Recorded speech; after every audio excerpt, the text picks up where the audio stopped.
ነገ ኃጢአታችን የሚደመሰስበት ቀን ነው።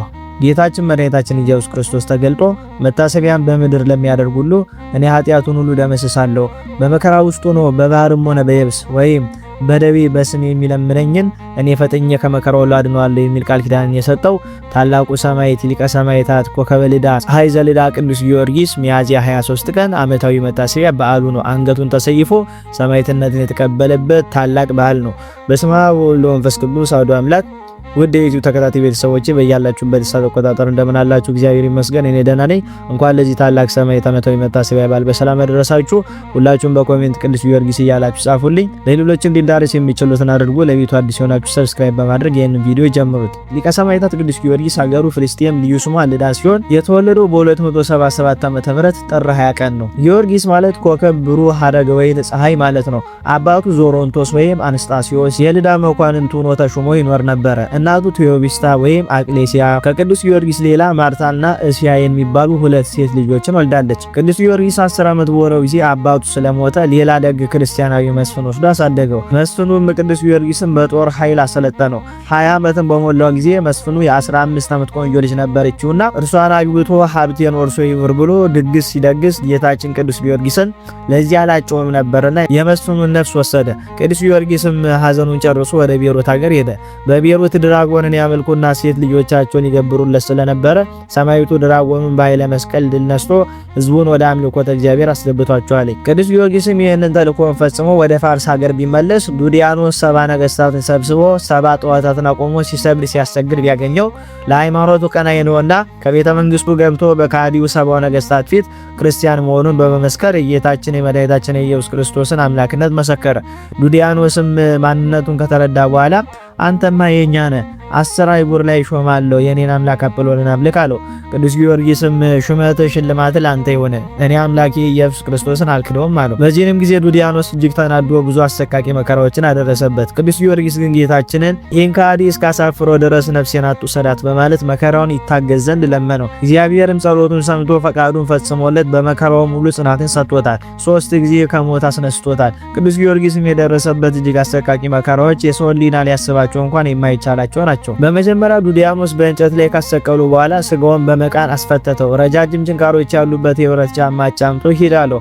ጌታችንም ቅዱስ ሚካኤል ልኮለት ፈውሶታል። ዳግመኛም በ70 ጭንካሮች አስጨንክሮ በእሳት አስተቁሶ አናቱን በመዶሻ አስቀጥቅጦ በሆዱ ላይ ድንጋይ ምሰሶ አሳስሮ እንዲያንከባልሉት አደረገ። ስጋውንም በመጋዝ አስጠልትሎ ጨው ነሰነሰበት። ስጋው ተቆራርጦ መሬት ላይ ወደቀ። ጌታችን መድኃኒታችን ኢየሱስ ክርስቶስ በመንፈቀ ሌሊት በእጁ ዳሶ ከፈወሰውና ገና 6 ዓመት ለስሜ ትጋደላለህ፣ 3 ጊዜ ትሞታለህ፣ በአራተኛው ታርፋለህ ካለው በኋላ በመከራው ሁሉ እርሱ እንደማይለየው ነገረው። ዱዲያኖስ ቅዱስ ጊዮርጊስን ከዚያ ካደረሰበት አሰቃቂ መከራዎች ሁሉ ድኖ ፍጹም ጤነኛ መሆኑን በተመለከተ ጊዜ እጅግ ደንግጦ የሚያሸንፍልኝ ቢኖር ብዙ ወርቅ ሰጠዋለሁ ብሎ ተናገረ። አትናሲዮስ የተባለ መሰሪ አንዲትን ላም በጆሮዋ ሲያሸቆሽቅባት ለሁለት ተሰንጥቃ ስትሞት ለንጉሱ አሳየውና ቅዱስ ጊዮርጊስን እንደሚያሸንፍ ምልክት አሳየ።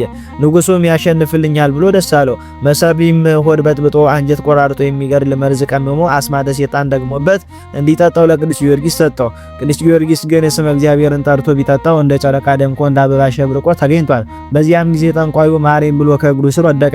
ቅዱስ ጊዮርጊስም መመለሱን አይቶ የቆመበትን መሬት በእግሩ ረግጦ ውሃን አፍልቆ ወደ ጌታችን በጸሎት ቢያመለክት ሐዋርያው ቶማስ በመንፈስ ቅዱስ መጥቶ አጠመቀው። እርሱም ስለ ጌታችን አምላክነት መስክሮ ጥር 23 ቀን ቅዱስ አትናሲዮስ አንገቱን ለሰይፍ ሰጥቶ በሰማዕትነት አርፏል። ንጉሱን ቅዱስ ጊዮርጊስን ግን በመንኮራኩር አስፈጭቶ ከትልቅ ጉድጓድ ጥሎት ድንጋይ ዘግቶበት አጥሞበት ሄደ። ጌታችንም የተፈጨውን የቅዱስ ጊዮርጊስን ስጋ በእጁ ዳሶ ፈውሶታል። ወደ ካዲውም ንጉስ ተመልሶ አምላኬ ከሞት አዳነኝ በማለት መሰከረ። ንጉሱም ዳግመኛ በብረት አልጋ ላይ አስቸንክሮ ከበታቹ እሳትን አነደደበት።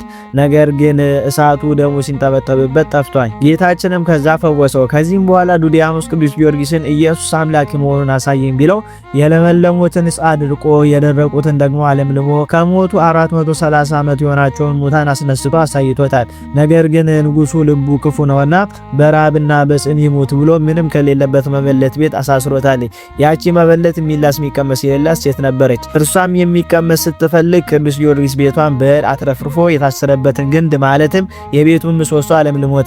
ልጇም ጆሮ የማይሰማ አይኑ የማያይ አንደበቱ የማይናገር እግሩ የማይራመድ ልጅ ነበራትና እርሱንም ፈውሶላታል። መበለቲቷንም ከነ ልጆቿ አጥምቋቸው መልአኩ ቅዱስ ሚካኤል ከእስራቱ ፈቶ ተመልሷል። ዳግመኛም ንጉሱ ዱዲያኖስ ጭፍሮቹን በመንኮራኩር ፈጭታችሁ አጥንቱን ደብረ ኤድራስ ተራራ ላይ ወስዳችሁ ዝሩት ብሎ አዘዛቸው። ጭፍሮቹም የቅዱስ ጊዮርጊስን ስጋ በመንኮራኩር ፈጭተው ደብረ ኤድራስ ተራራ ላይ ወስደው ቢረጩት ስጋው ያረፈበት ሳር፣ ቅጠሉ፣ ድንጋዩ፣ እንጨቱ ሁሉ ጊዮርጊስ ቅዱሱ ለእግዚአብሔር፣ ጊዮርጊስ ሰማዕቱ ለእግዚአብሔር እያሉ አመስግነዋል። አሁንም ጌታችን ለሶስተኛ ጊዜ ከሞት አስነሳውና ስጋውን ፈጭተው በተራራ ላይ ስጋውን በትነው ወደ ንጉሱ የሚመለሱት ወታደሮች በመንገድ ከኋላቸው ሄዶ ደረሰባቸውና ቆዩኝ ጠብቁኝ አላቸው። እነርሱም እጅግ ደንግጠው ይሄ እንዴት እንደሆነ ሲጠይቁት አምላኬ ከሞት አዳነኝ አላቸው። ጭፍሮቹም እጅግ ደንግጠው ከእግሩ ስር ወድቀው ይቅር በለን ብለው በአምላኩ እንደሚያምኑ መሰከሩለት። ቅዱስ ጊዮርጊስም ከመሬት ላይ ውሃ አመንጭቶ በጸሎቱ ጌታችን የሚጠይቀው ቅዱስ ዮሐንስ መጥቶ አጥምቋቸዋል። እነርሱም በንጉሳቸው ፊት ሄደው ስለ ጌታችን በመመስከር በሰማዕትነት አርፈዋል። ንጉሱም ዳግመኛ ቅዱስ ጊዮርጊስም በመንግስቴ ልሹም ለአጵሎን ስገድ ቢለው ቅዱስ ጊዮርጊስም ሊያሸፍበት በማሰብ እሺ ብሎ ወደ ንጉሱ ቤተ መንግስት ገብቶ የንጉሱን ሚስት ንግስቲቱን ለእስክንድርያ አስተምሮ አሳምኗታል። በነጋም ጊዜ ንጉስ በአዋጅ ህዝቡን ሰብስቦ ቅዱስ ጊዮርጊስ ለጣዖት ሊሰግድ ነው፣ ኑ ተመልከቱ ብሎ ተናገረ። ቅዱስ ጊዮርጊስም በተሰበሰበው ህዝብ መካከል አንድም ብላቴና ጠርቶ የክርስቶስ ኢየሱስ አገልጋይ ጊዮርጊስ ይጠራል ብለ ለጣዖቱ ንገረው ብሎ ላከው። ብላቴናው ወደ ጣዖት ቤቱ ገብቶ ቅዱስ ጊዮርጊስ እንዳለው ተናገረ። በዚያንም ጊዜ በጣዖቱ ቤት ያደረው ሰይጣን እየጮኸ ቅዱስ ጊዮርጊስ ያለበት ቦታ ድረስ መጣ። በንጉሱና በህዝቡ ሁሉ ፊት አምላክ አለመሆኑን ይልቁንም አሳይ ሰይጣን መሆኑን በመናዘዝ ከተናገረ በኋላ ቅዱስ ጊዮርጊስ መሬት ተከፍታ እንድትውጣ አደረገ። ይህንንም ተአምር ያዩ የሰሙ ሁሉ ብዙዎች በቅዱስ ጊዮርጊስ አምላክ አምነናል እያሉ በጌታችን አመኑ። የንጉሱን ሚስት ለእስክንድርያ በቅዱስ ጊዮርጊስ አምላክ ካመነች በኋላ ባሏ ከክፋቱ ተመልሶ እንዲያምን ብትለምነውና ብትመክረው አልሰማት አለ። ይልቁንም ንጉሱ በአደባባይ በህዝቡ ሁሉ ፊት የገዛ ሚስቱን አሰቃይቶ ሰውነቷን ቆራርጦ ሰቅሎ አንገቷን በመሰየፍ ሰማዕትነትን እንድትቀበል አደረጋት። ቅድስት ለእስክንድርያ ቅዱስ ጊዮርጊስን ሳልጠመቅ አልሞት ስትለው እርሱ ደምሽ ጥምቀት ሆኖሻልና እነሆ የክብር አክሊል እየጠበቀች ስለሆነ አይዞሽ ብሎ አጽናንቷታል። በመጨረሻም ቅዱስ ጊዮርጊስ ከጌታችን ከመድኃኒታችን ከኢየሱስ ክርስቶስ ዘንድ ታላቅ ቃል ኪዳንን ከተቀበለ በኋላ በ27 ዓመቱ ሚያዝያ 23 ቀን ሰማዕትነቱን በድል ፈጽሞ የክብር አክሊልን ተቀዳጀ። አንገቱ ሲቆረጥም ውሃ፣ ደም፣ ወተት ወጥቷል። ከስጋውም እጅግ ብዙ አስገራሚ ታምራት ተፈጽመው ታይተዋል። በ390ዎቹ አካባቢ ሰማዕት ከሆነ ከጥቂት ዓመታት በኋላ በዚያው በሀገሩ ደብር አንጸው አጽሙን አፍልሰው ቀድሰውታል። ቅዱሱ ሰማዕት ከሰማዕትነቱ በፊትም ሆነ በኋላ ታምረኛ ነው። በዘመኑ የክርስቲያኖችን ደም ሲያፈሱ ከነበሩ አራዊት ወይም ነገስታት መካከል አንዱ የሆነው ዲዮቅልጥያኖስ ርጉም የ47 ሚሊዮን ክርስቲያኖችን ደም አፍሶ ነበርና ፈጣሪም ደመ ሰማዕታትን የሚበቀልበት ጊዜ ደረሰ። አረመኔው ንጉስም ስለ ቅዱስ ጊዮርጊስ ቤተክርስቲያን ተአምረኛነት ሰምቶ እንዲያፈርሱት ሰራዊቱን ላከ። የሰራዊቱ አለቃም ወደ ቤተክርስቲያኑ ገብቶ በቅዱስ ጊዮርጊስ ላይ ተሳለቀ። ከፊቱ የነበረውንም ቀንዲል በሰይፍ እመታለሁ ሲል ግን ቀንዲሉ ተገልብጦ መሃል አናቱን መታው። እንደ እብድም ሆኖ ሞተ።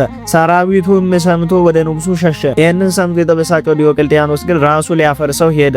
ከቤተክርስቲያኑ በር ላይ ሲደርስ ሚካኤልና ገብርኤል አይኑን አጠፉት። እገባለሁ ሲልም ቅዱስ ጊዮርጊስ ከላይ መረዋውን ወይም የቤተክርስቲያኑን ደውል ለቀቀበት። ራሱን ቢመታው ደነዘዘ። የብዙ ቅዱሳንን ደም የጠጣው ርጉም ንጉስም አብዶ ለ7 ዓመታት ፍርፋሪ ስለምንኖሮ ሰይጣን ከገደል ጫፍ ወርውሮ ገድሎታል። አምላካችን እግዚአብሔር ከኃያሉ ሰማዕታት ጽናትን፣ ትዕግስትን፣ በረከትን ይክፈለን። በረከቱ ይደርብን። አሜን። ይቆየን።